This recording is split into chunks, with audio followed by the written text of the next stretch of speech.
This is the Rebel Author Podcast, where we talk about books, business, and occasionally bad words.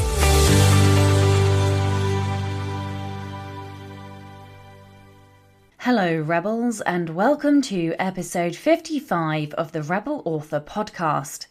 This week is a special episode as I'll be speaking to not one, but two guests. I'm joined by Jeff Adams and Will Knauss, authors and hosts of both the Big Gay Author and the Big Gay Fiction podcasts.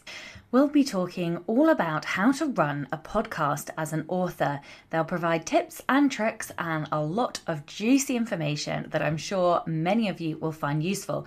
In fact, I think you'll find it useful whether you want to run a podcast or a YouTube channel or something that you haven't done before that isn't in the form of the written medium.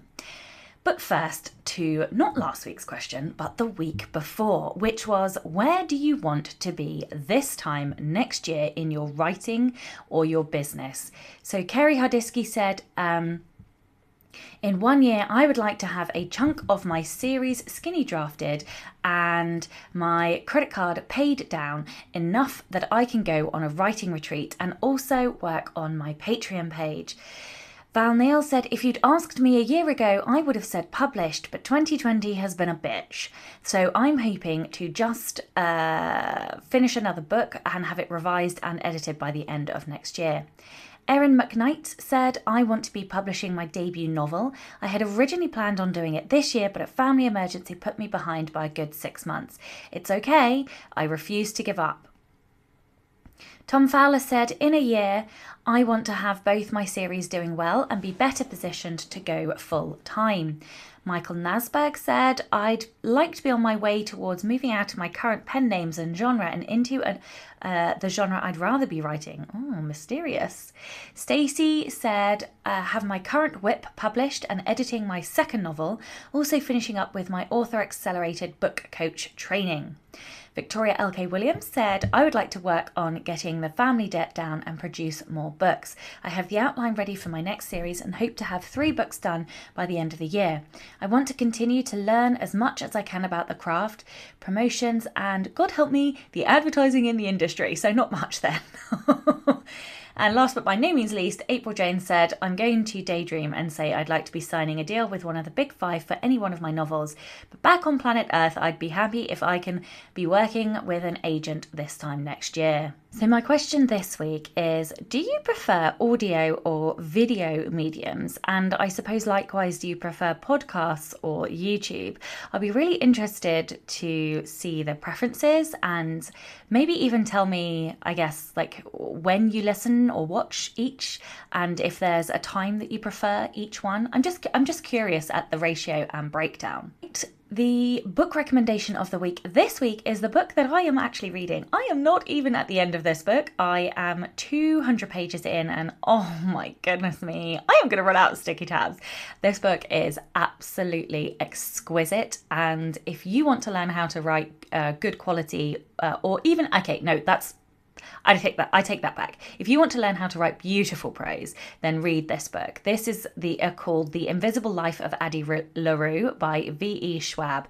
And it came out this week, last week? I don't know, the days are blurred. But yes, I will leave my links in the show notes for you to grab. Now, personal update news this week, I finally finished the course. So let me tell you all about this. So as I think most of you will know by now that I was creating my first online course, and essentially what I ended up doing, I wanted to create the Anatomy of Prose companion course, but in order to create a course that I felt added more value and went into more depth than the book, I had to break the book down drastically because otherwise it was just too big. It would have been like 1,100 hours of course and it just would have been ridiculous. So I am going into micro niche topics, which is what I'm calling it. So for example, the first course course that is now published is all about writing and creating sensory writing.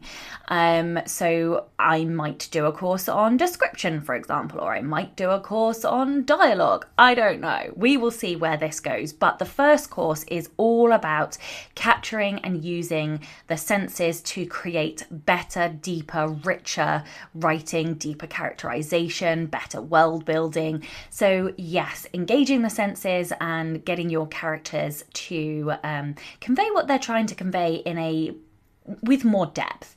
So if you are interested in looking at that course, it is over 3 hours of content. It is live now, and I will leave the link in the show notes, but essentially it's sashablack.thinkific, which is thinkIFIC.com, sashablack.thinkific.com, and I will leave the link in the show notes. But yes, you can find out more about that course, and I'm happy to answer any questions. There's an FAQ and all of that good stuff on that page. Next up, I think I mentioned last week that I am super honoured to be part of Kevin J. Anderson's curated NaNoWriMo writing tools bundle. So what the hell is a writing tool bundle? I'll tell you. Let me tell you right now. This bundle is a set of no less than 17 digital books covering a range of techniques, writing craft, business, marketing, career management.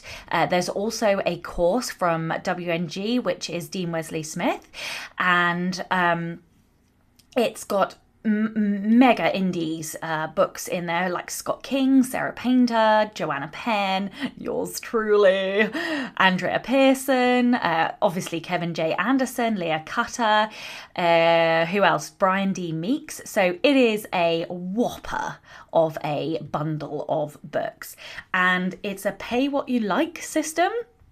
So there is like a minimum price, which is $20, but $20 for 17 books and a course, and the course is worth $150 alone, is like a nuts price.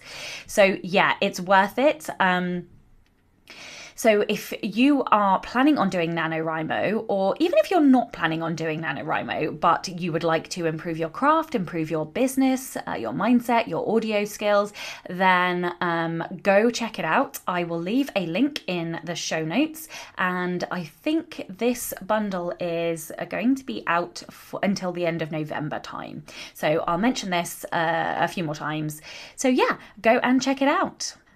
Next up then, I am super honoured to have been asked to speak at Janet Murray's 2021 Sorted conference. So this conference is for anyone who wants to basically do content marketing.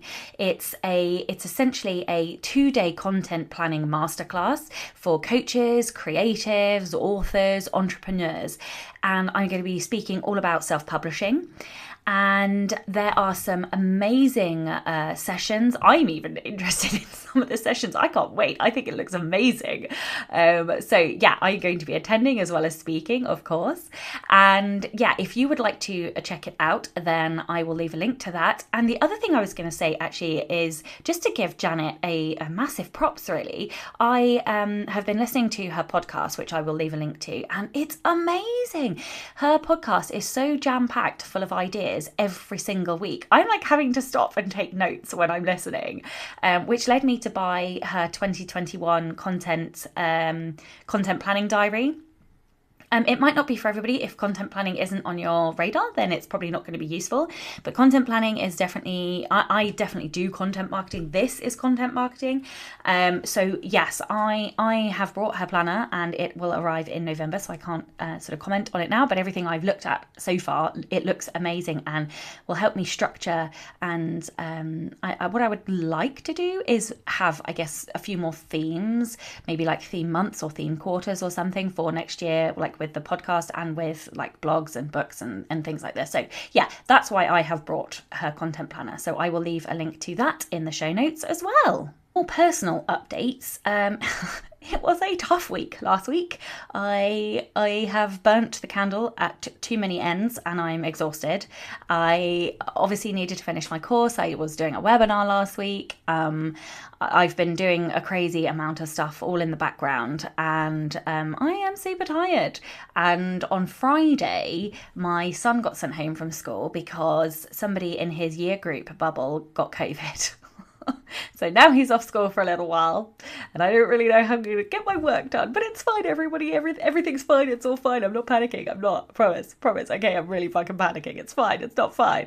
But yeah, I'm going to keep my head on my shoulders and hope for the best, because that's all we can do. And just thank goodness that, you know, I don't know. I've got this job. I love my job. So it's going to be fine.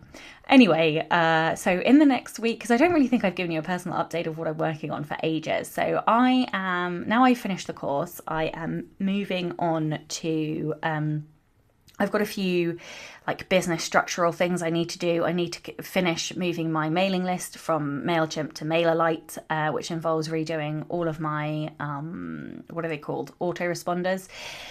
And stuff like that. I need to get on with editing Trey and and Sirens, because I now have 2 books that need editing, and also planning my next non-fiction book and my next non-fiction course. Both of those. And lest we forget, I also need to start recording the audiobook of The Anatomy of Praise. So just 1 or 2 things to get sorted before the end of the year then. So that's basically me. That's where I'm at. That's what I'm working on, and trying not to lose my mind. Oh yes, and one last thing. I am now looking for a VA.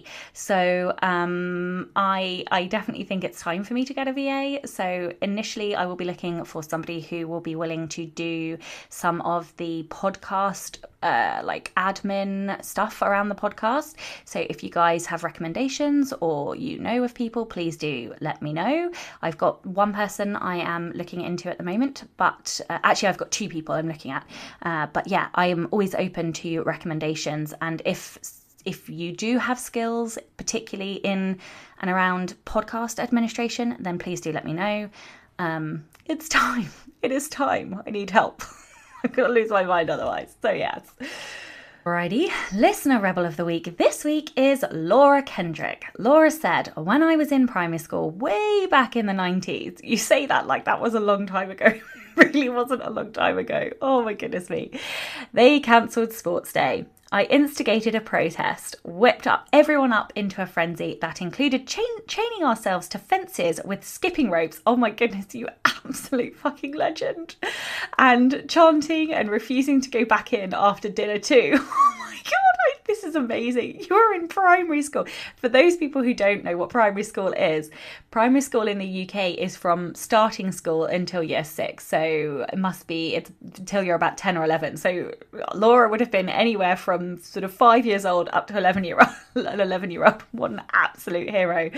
Laura continues to say, we all had to write apology letters to the dinner ladies afterwards. Pretty sure mine said I was sorry they didn't see our point of view and that we couldn't have Sports Day. Oh, you are an absolute fucking legend. I love this rebellion. Oh my goodness me. This has properly tickled me pink. If you would like to be a Rebel of the Week, please do send it in your story. It can be any kind of rebellion, big, small, or somewhere in between. You can email your Rebel story to rebelauthorpodcast@gmail.com or tweet me at rebelauthorpod. We had a bumper group of patrons join this week. Oh my goodness me, 5 new patrons. I don't know what happened, but thank you all so much for being so generous and for joining me over on Patreon. I always feel like when I thank you guys, it's not good enough, because I can't convey how grateful I am to all of you for joining me over there. So yes, a big thank you to Heather, Renee Gallant, Stacy L Frazer, Mary Whitten and Cindy. And also thank you to all of my existing patrons. You guys, you hear me say it every week, but I absolutely adore you, and I'm very grateful that you help to keep the show running and melt a bit of coal off my cold dead heart. So thanks, guys. If you would like to support the show and get early access to all of the episodes, then you can do so from as little as $2 a month by visiting patreon.com/Sasha Black. Last quick note before we dive into the show. This show was recorded when I'd just moved into my house, and therefore the audio is very echoey as there was fuck all in my office.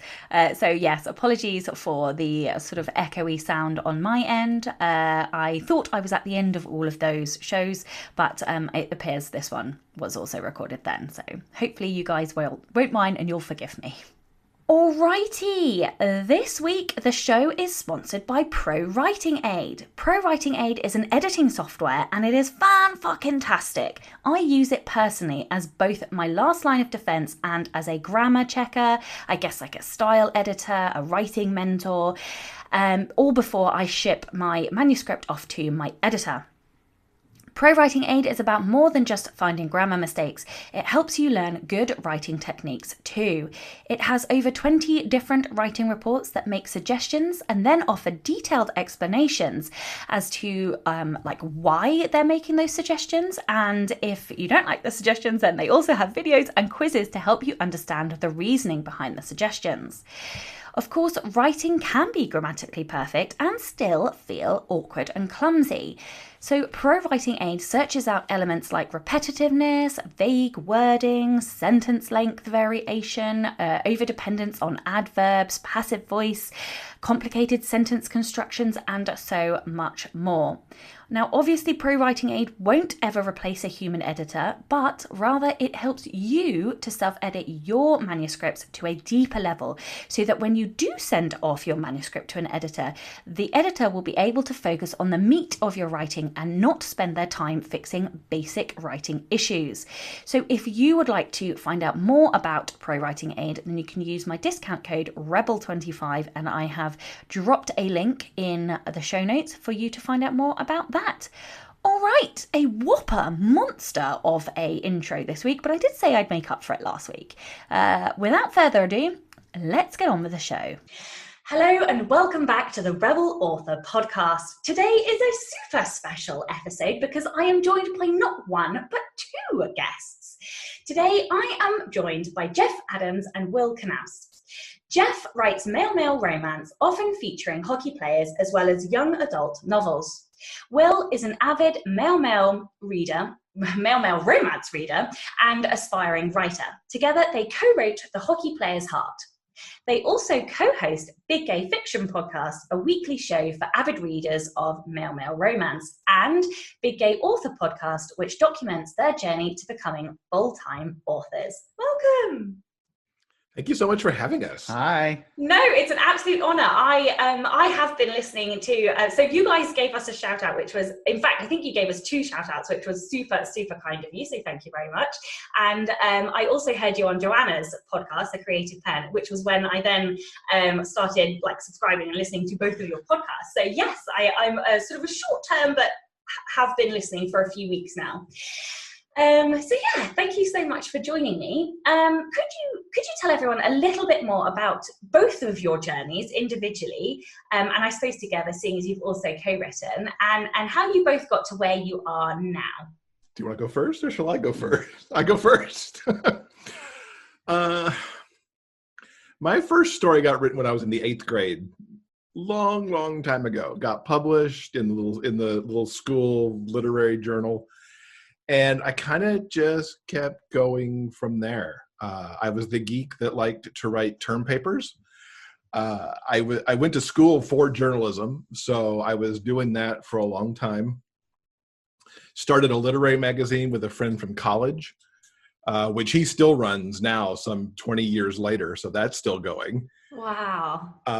And there's something about creating a story, particularly romance, where the genre I've kind of settled in, because even my young adult, some of it tends towards romance, some of it's more thriller based, but giving that happily ever after to people is just so satisfying, and I love doing that. And so I've just kind of stuck with it. Unlike my husband, I was not the geek who liked to write term papers. But I have always been interested in story in like whatever form that might take, whether it was reading or writing or performing in plays. I was one of those kids who put on plays and made everyone watch them. So I've always been interested in various forms and kinds of storytelling, and that has manifested its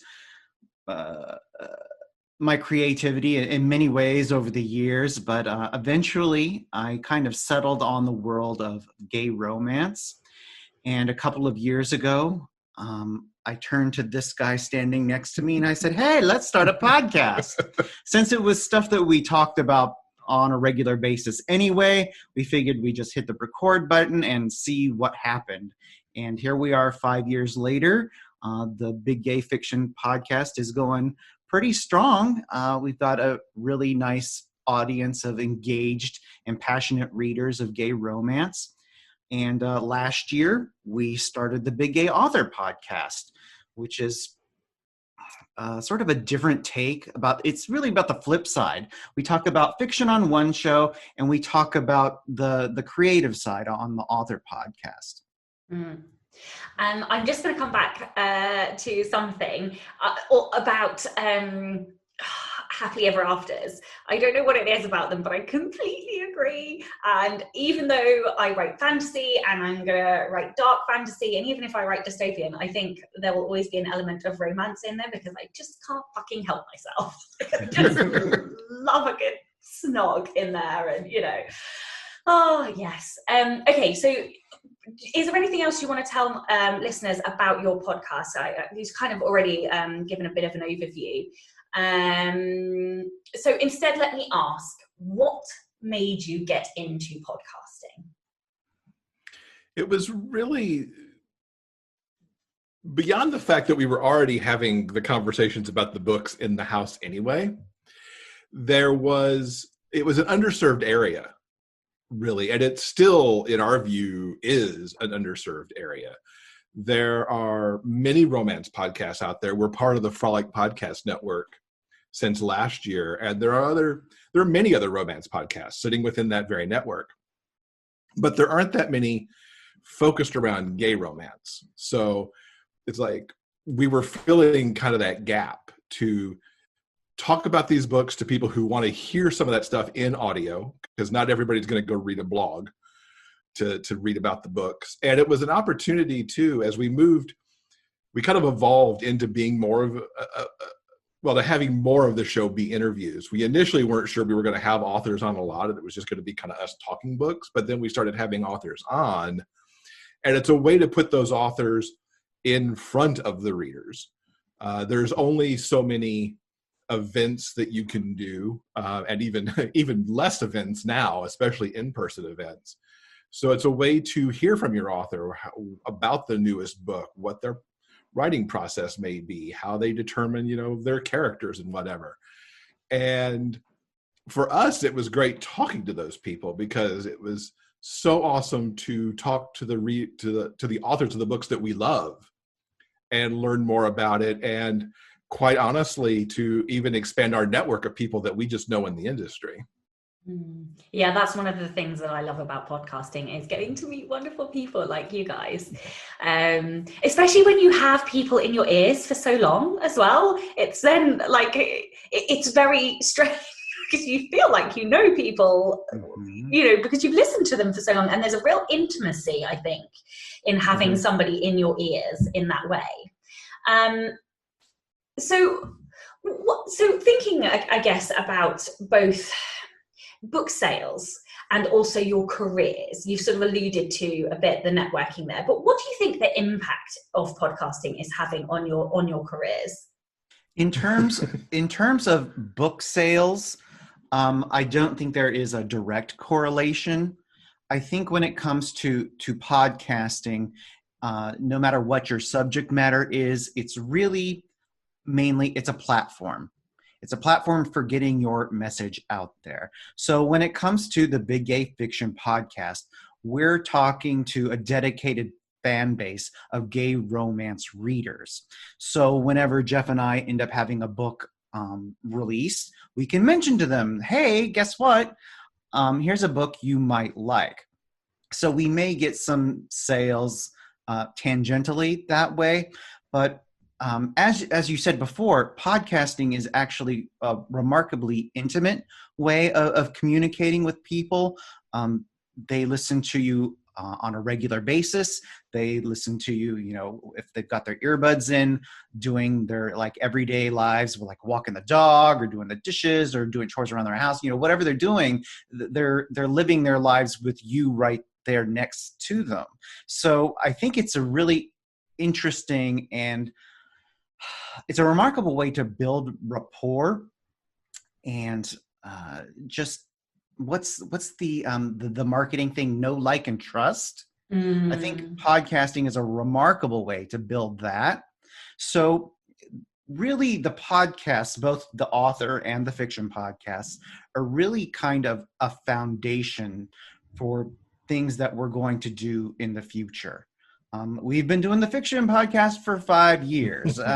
So we've got a pretty solid foundation there, but really it's going to be how we can use that in the future in various ways, whether it ends up being nonfiction, the way that you do it, or some other way, some other format. I'm constantly inspired by listening to different podcasts and listening to authors trying new and interesting things and how to connect with readers. There's always something new to try. Yeah. And I think it's important for authors to think about getting on podcasts. Because we do hear from our author guests that they can see a spike in sales for sure within the week. I mean, the podcast episodes are evergreen. So, the episode we put out, last week, somebody could discover that author for the very first time 6 months from now and buy the book. But authors have told us over the years that they see a tick in book sales, like that Monday, Tuesday, Wednesday as the episode first drops. And I think it's important for authors to realize that if they're starting something, especially like the Big Gay Fiction podcast, it may help their sales of their books, but they're probably more helping the books of the people that they're having on as guests or that they're talking about. Yeah, absolutely. And I can't tell you the number of books I have brought after listening to podcasts. It's ridiculous.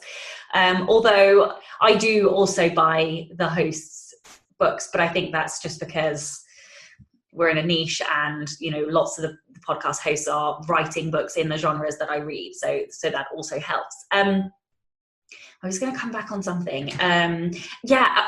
Just to say that the fact that you guys have a podcast that focuses on the fiction is such an inspiration to me, because I really, I already have 2 podcasts, so I'm definitely not going to do it right now, but I have been mulling over a 3rd podcast focused on the fiction, but it feels so enormous to me. And also, I don't know, I feel like there aren't many, and so at the moment I write predominantly young adult, but I feel like there aren't many young adult focused fiction podcasts, but I don't know if that's because there's no desire or because there's no supply.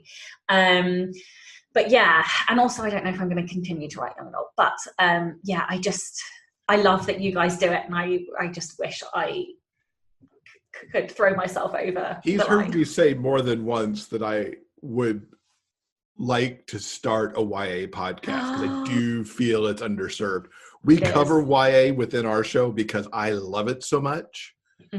But as the genre keeps growing and growing and growing, I would like to find more YA outlets for myself as I put books out, but also to listen to find other books.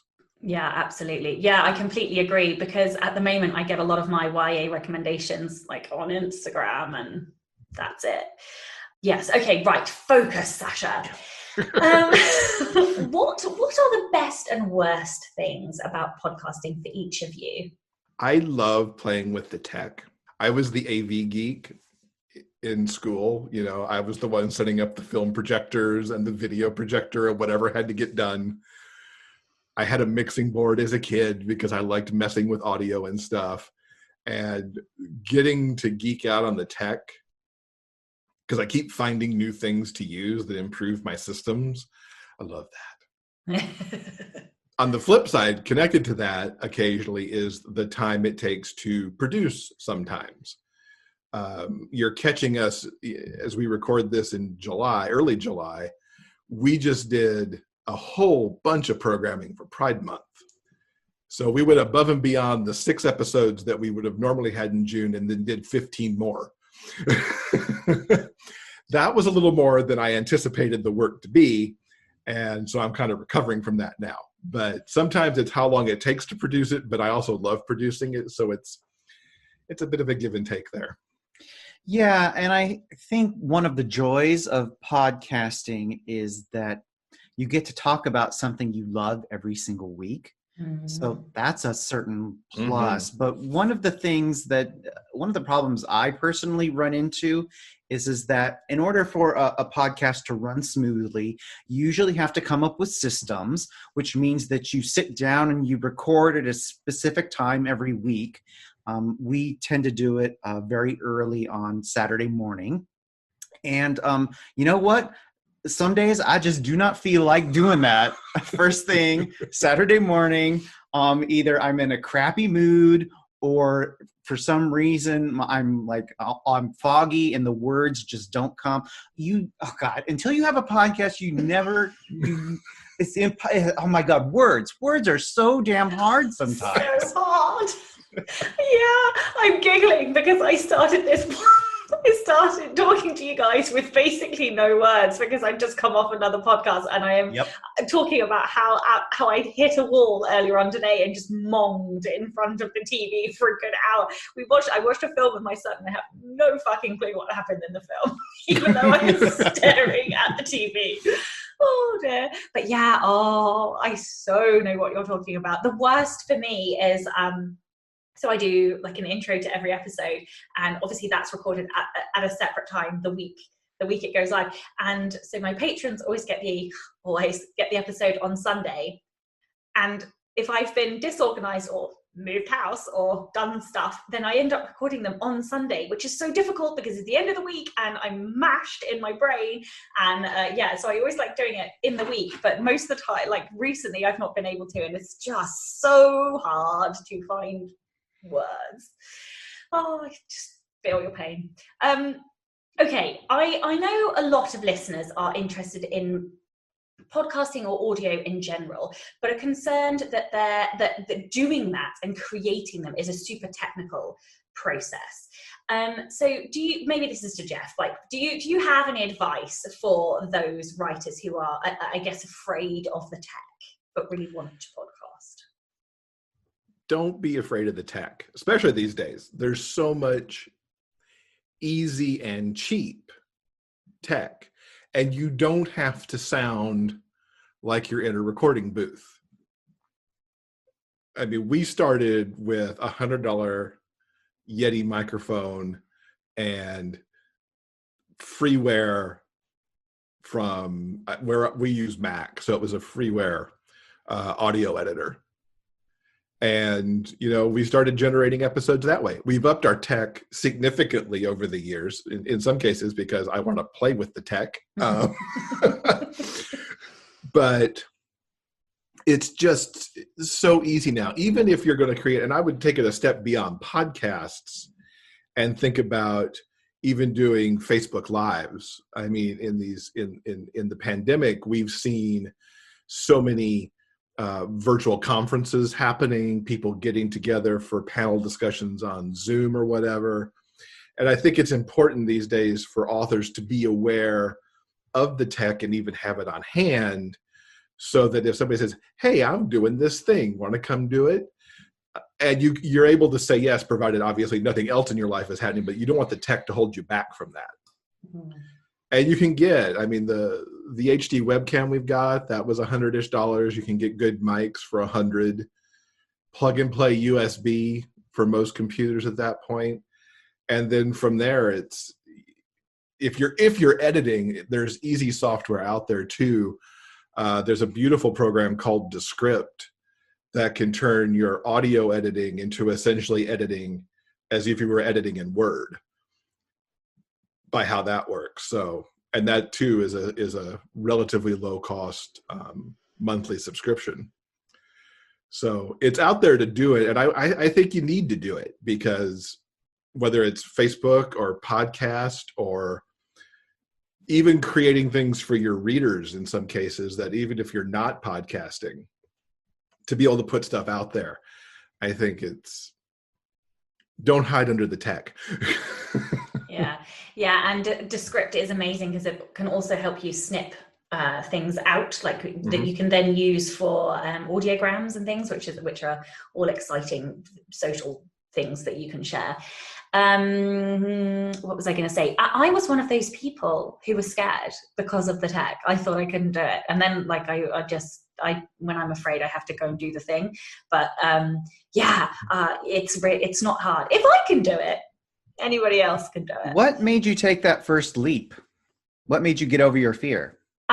So a few things had built up. I'd been listening to podcasts for years, and I did audio work when I was a teenager, and I had a few people comment that they could listen to my voice, and one particular person, and unfortunately I don't recall, I know it was a woman and I can see her face, but I can't recall her name.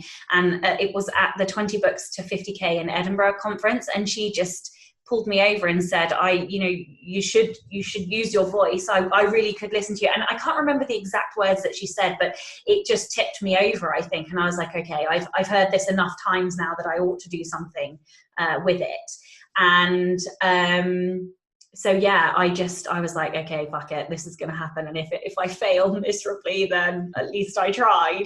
But now I'm like 40 episodes in, so go me. You're building an audio booth. I've seen those pictures. I mean, that's how far you're going with it. I know. I'm so excited for the audio booth because I'm desperate to record the nonfiction. I don't think I can do the fiction. That's too scary. But the nonfiction, yeah, I'm excited to do. Do you guys do your books in audio? No. I had a short story that I did on a whim, mostly because I wanted to see what it was like to try to do that. And it gave me this is not to say that I didn't respect audiobook narrators and their process before, but once I tried to do it, I understood the concept of the finished hour and why those prices are what they are, because it is not easy. And I wasn't even doing it to the level that I know they have to do to meet ACX requirements. Yeah, I recorded the first of my nonfiction books with a friend who had his own like sound thing. Unfortunately, they were burgled and this material wasn't backed up, so I lost everything, which is this is what's led me to build my own booth, because I definitely a control freak and I don't want to lose it again. And but to record the book, oh my god, it took so fucking long. And after that was just the recording, that then wasn't including the editing and the mastering. I mean, the mastering's quick, but the editing bit is what takes forever. So yes, I'm like both squealing with excitement and just gut-wrenching dread over how long it's going to take me to get these bloody books done, but I have to do it. Oh, okay. So one last technical question. How much time should an author expect to put into their podcast? Like, how long does it really take you guys to produce your episodes each week? For fiction, which is the slightly more, it has more elements than the author show does.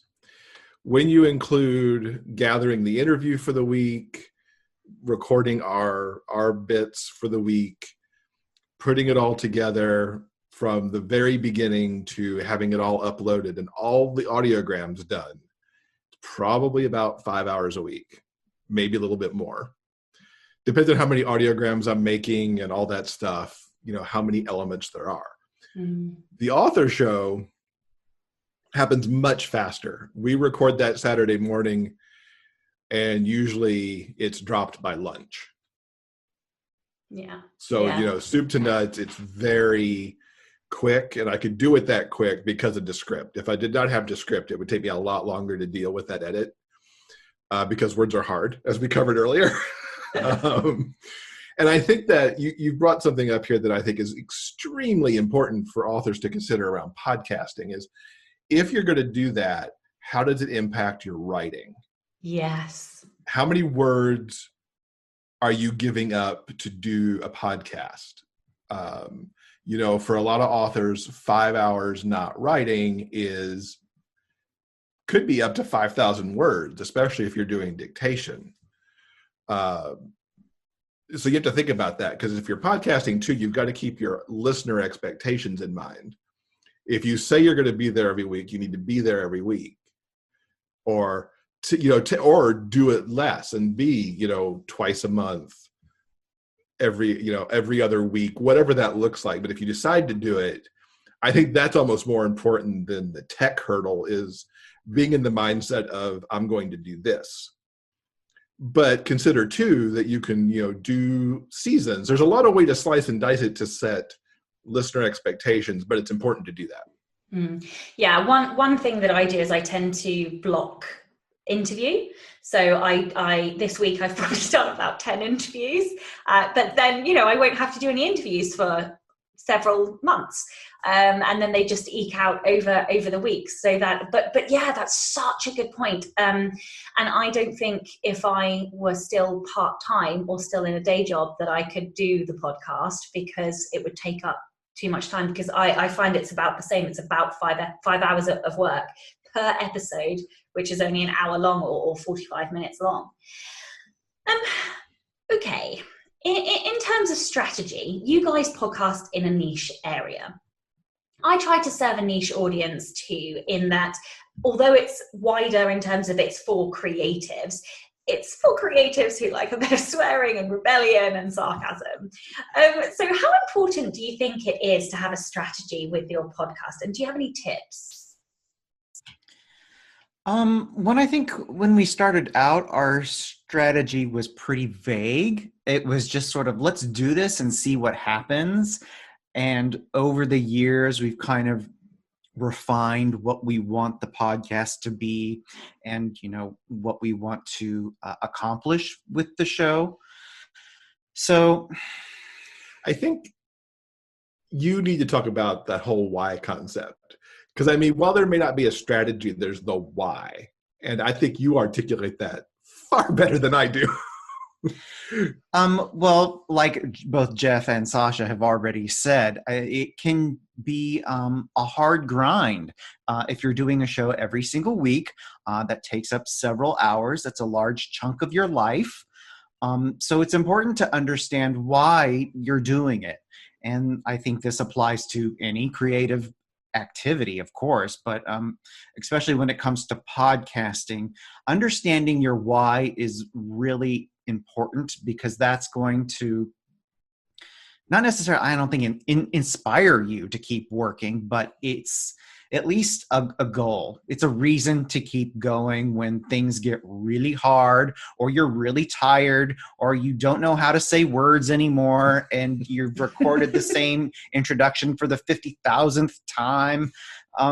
Knowing your why is really important. And I think for us, we have an underserved audience. So we feel very strongly that people deserve to hear about these books and listen to these authors tell their stories and talk about their struggles or their creative process. We think that's important. And luckily, we've got an audience who enjoys what we have to offer. Mm-hmm. Mm-hmm. So. And I think, for me, systematization is also very important to think about as part of a strategy. Anything I can do to make the show happen more efficiently, I'm all about that. And plugging it in there, I'll try it. And if it doesn't work, I'll take it back out of the system. But the systems constantly evolve on how things go from point A to point B. to just keep it being efficient and getting the show out with the quality that we want it to have. Because that's the other thing too. I mean, figure out your quality and what you are happy putting out in the world, which is, don't try to make it perfect, because then you'll never get it done. Just get it good and put it out, and you could evolve how you get it out there. I've gone back a few times and heard those first year of episodes, like, oh God. But that was good at the time. That was where our baseline was then, and it's evolved over the years. Yeah, I fucked up 5 weeks on the trot, at which point I asked Dan to stop proofing my episodes for me, because I was just like, I cannot keep putting mistakes out on the show. But you do. And the thing is you learn as you go. And I can assure you, you don't make the same mistake again. It was definitely 5 different mistakes. But it was definitely 1 week after the other. But I'm still here. Like, I survived the mistakes, and I'm still growing an audience, so people can have hated me too much for those fuck ups. Yes. Okay. Structure.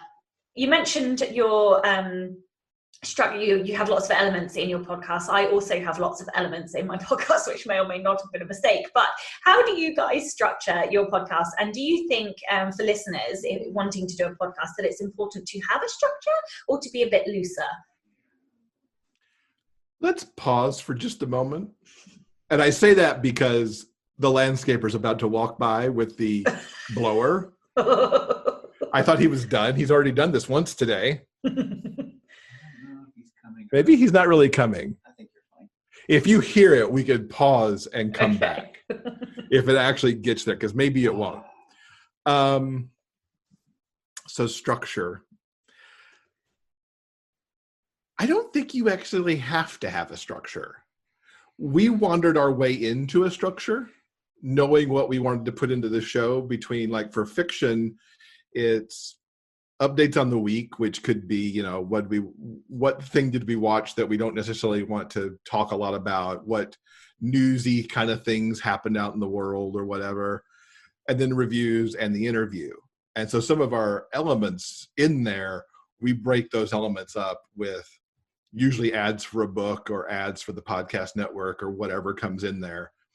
The author show's even easier, because we talk about our week, talk about whatever topics there are, an interview if it's there. I think the author show is actually much more freestyle, I would say, than the fiction show has become.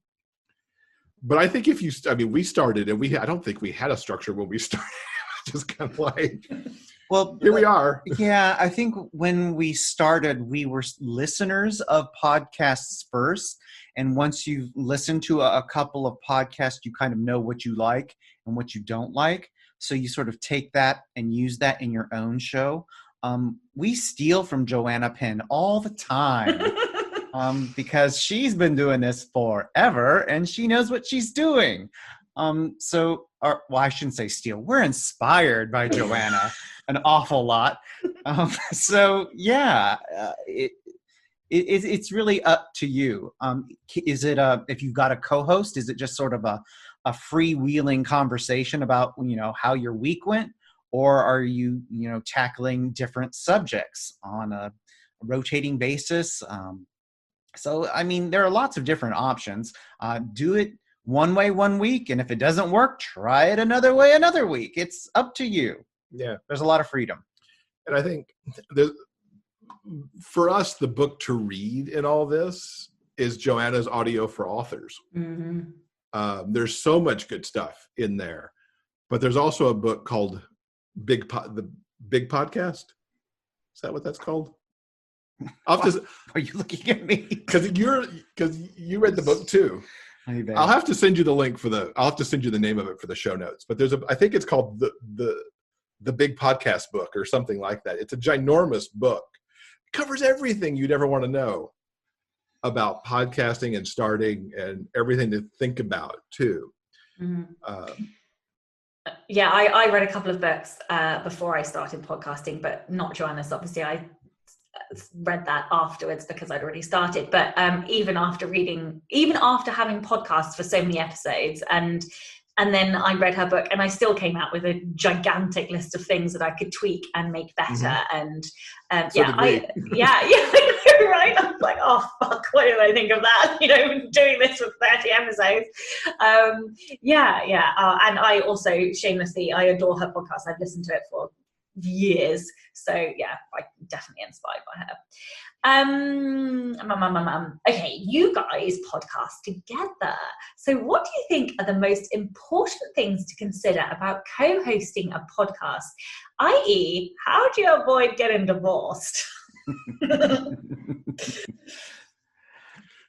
I think if you choose to do a show with a co-host or even a group of people, I think it helps to at least know them relatively well beforehand to kind of understand the rapport or chemistry that you already have, and sort of fingers crossed that chemistry is going to translate to audio so that it's an enjoyable experience for the listener.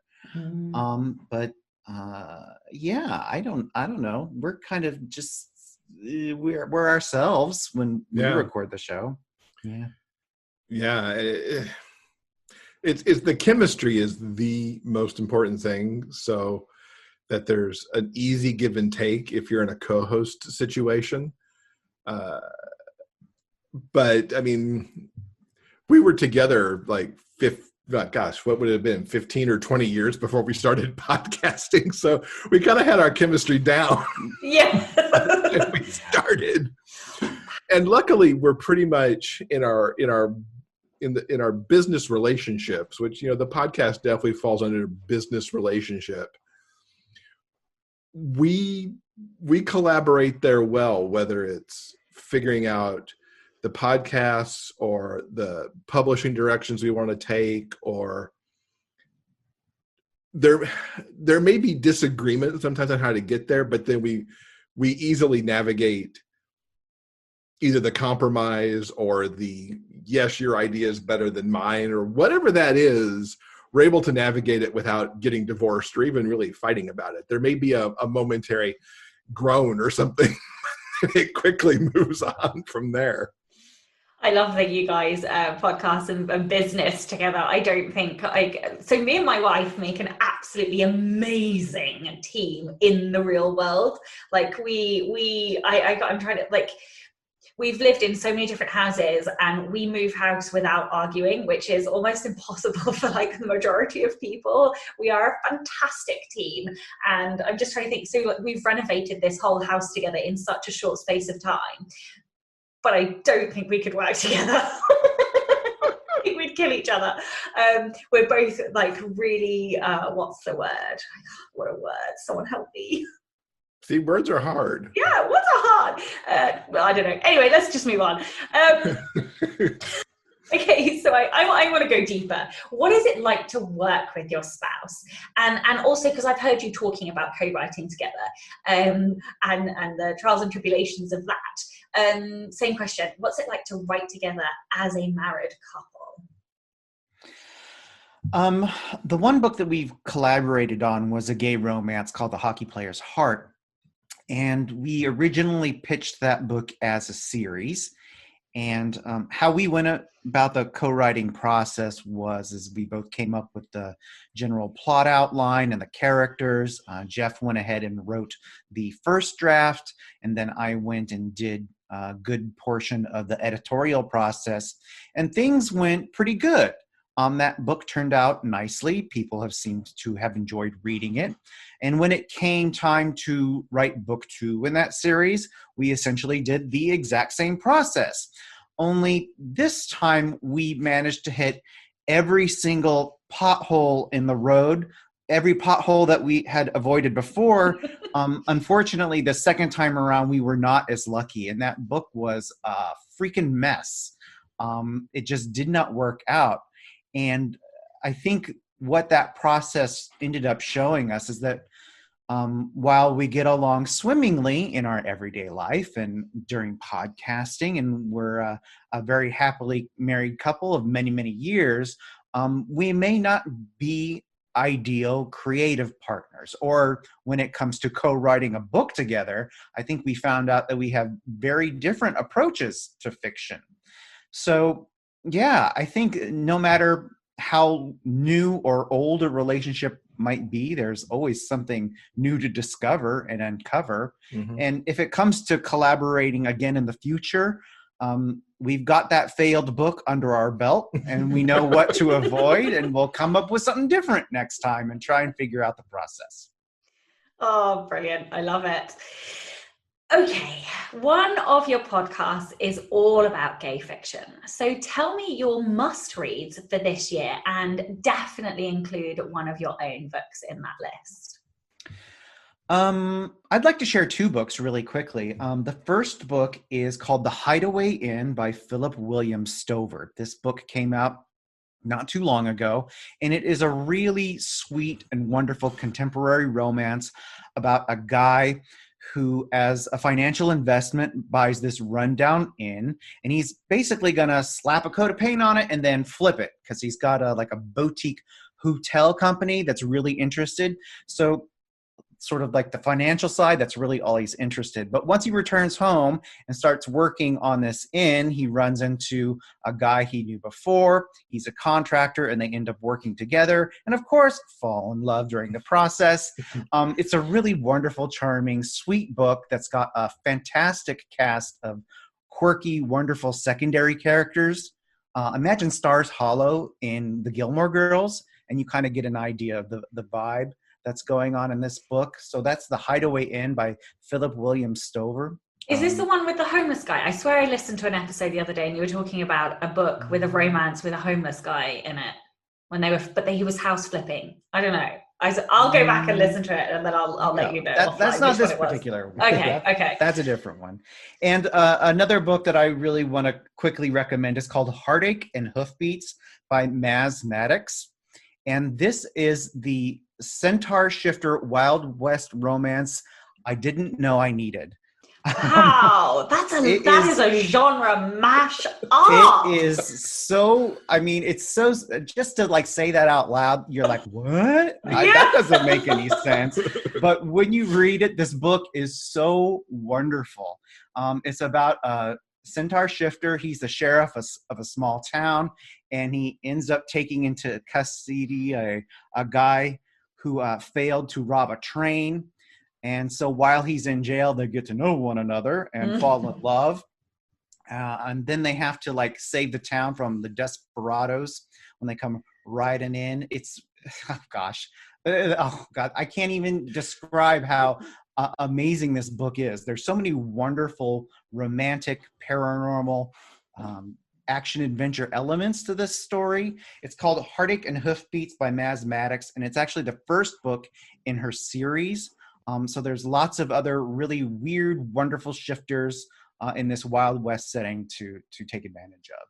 Yeah. So I like both of those a whole bunch, but the ones that I'll recommend, 2020 has certainly been the year of TJ Klune for me, as many years have been, but House on the Cerulean Sea, I think came out in March just as the lockdown started to happen.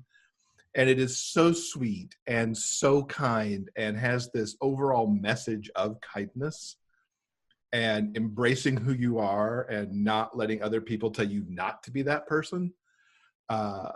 It's about this guy who works for essentially this Department of Magical Children. And he goes around to these orphanages where the children are and has to do, assessments of how they're being cared for and stuff. And he goes off to this orphanage that's on this island because there are 6 really extremely unique children that the government doesn't really know how to cope with.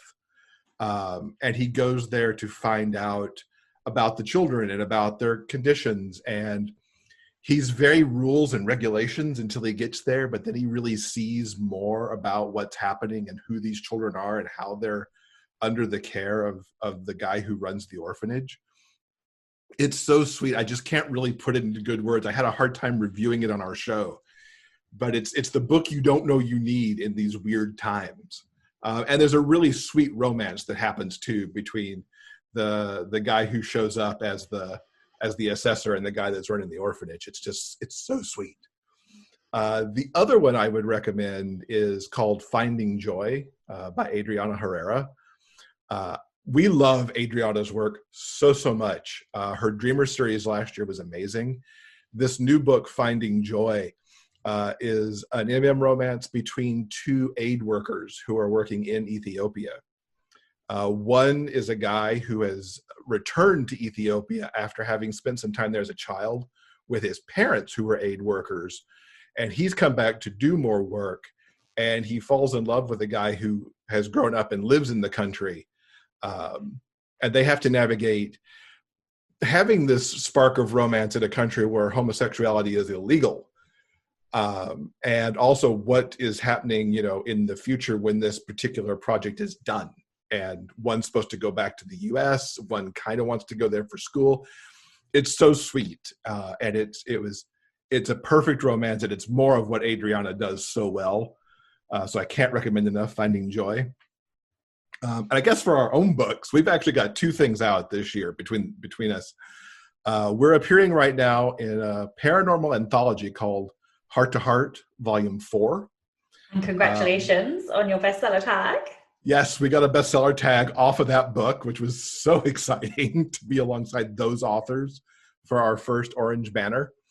The book overall is set up as this environment where this podcast exists, and it's actually run by a quote-unquote genie. He actually goes by the name of Jeannie DeLamp as his cute little moniker for the podcast.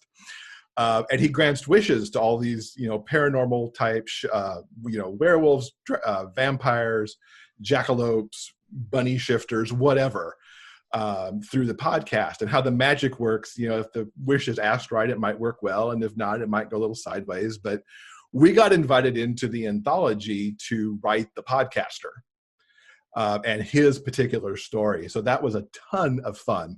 There's 16 stories by 18 authors. And it's available for a limited time through the end of September. And everything from that goes towards 3 LGBTQ youth charities. So please pick that up and support those charities. And then in April, I released a book called Keeping Kyle, which is part of a shared universe called the Hockey Allies Bachelor Bid Romances.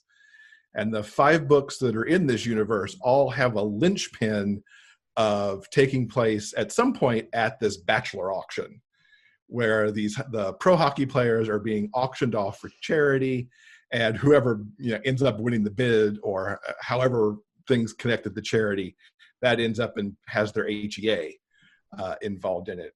For my guy, he's an NHL player who is on the cusp of being traded away to another team and faced with the prospect of leaving his hometown, which he's not at all thrilled about. And he gets bid on by one of his biggest fans, who's a tech entrepreneur, a workaholic tech entrepreneur. And somehow they have to navigate the potential of the trade plus the workaholic tendencies to figure out their HEA in there somewhere. I love it. You can tell you are a seasoned pro at reviewing and talking about books, because you make me excited to read all of those.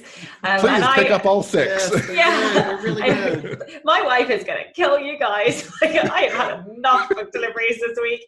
But also because I'm a blathering idiot when it comes to trying to describe my own books. So you need to take some tips from you. And the House on Cerulean Sea, though, is now firmly in my basket, but my wife has put me on a book buying this week. So, it's the worst thing to do, to be in that place where you can't push the buy button. Right. And the thing is, we joke about this openly, but it's lockdown. Before, I was in the house on my own, so no one knew what deliveries I was getting. But now she gets to see everything, and I can hear the door creaking open, and she's like, another delivery. Okay, my favorite question. This is the Rebel Author podcast. So tell me about a time you unleashed your inner rebel. Silence. This is the question we've dreaded the entire time. I think we're really kind of rebels because we're, writing romance in a genre. Well, romance in general is written by women. And so we're being a little rebellious of, being out there and writing romance in that traditional space, but also embracing it because the women who write the romance are so good. Really remarkable stuff gets written there, and it's wonderful to create and be inspired by all those women writing the romance. But I think that's a little rebellious, is that we're, guys writing romance. When I saw the list of questions that you sent for this podcast episode, I'm also a fan of your show, and I've listened to many episodes, and each of the people that you've interviewed have come up with wonderful or inspiring or hilarious stories of rebellion. And I can't really think of any. Any time that I was a rebel, I was either being, kind of a stupid 20-something, doing something that I shouldn't have been doing that I certainly don't want to talk about now. Oh, what? Did you hear my dad's rebellion? It was outrageous. And I think, to be quite honest, as I was thinking about this, I don't feel I am particularly rebellious in nature because I think growing up gay and having to be in the closet, at least in my personal experience, I always was trying to make myself smaller or trying to blend in. I did not want to be noticed because I knew there was something different about me. And from a very young age, I had intuitively understood that difference to be bad. So even though I couldn't necessarily put into words the fact that I was gay, I knew that there was something that I needed to hide. So I spent the majority of my, youth not being rebellious in any way. I spent most of my time trying to blend in. And I think that once I came out in my 20s, I was trying to discover who I was because after spending so much time covering up your true self, once the closet door is thrown open, it's like, where do I go from here? It's like that's kind of a scary step into the unknown. And I think that I'm going to be turning 48 this year, and I'm still trying to figure that out. So as an answer, I don't honestly think I have ever been particularly rebellious. I don't know. Okay. Well, I loved what you said anyway. And also, yeah, I completely agree that writing romance, I think I would love to know what the percentage of male romance authors versus female romance authors. I bet it's pretty high on the female author level. One last question then. Sure. Tell listeners where they can find out more about you, both your podcasts and all of your wonderful books. The best and easiest hub is jeffandwill.com. Everything splits out from there. Okay, superb. And just one last time, the names of both your podcasts for listeners. The Big Gay Fiction podcast, which comes out every Monday, and the Big Gay Author podcast, which comes out every Saturday. Amazing. Thank you both so much for your time. It has been an absolute pleasure to meet you and to have the voices that are in my ears now in my face.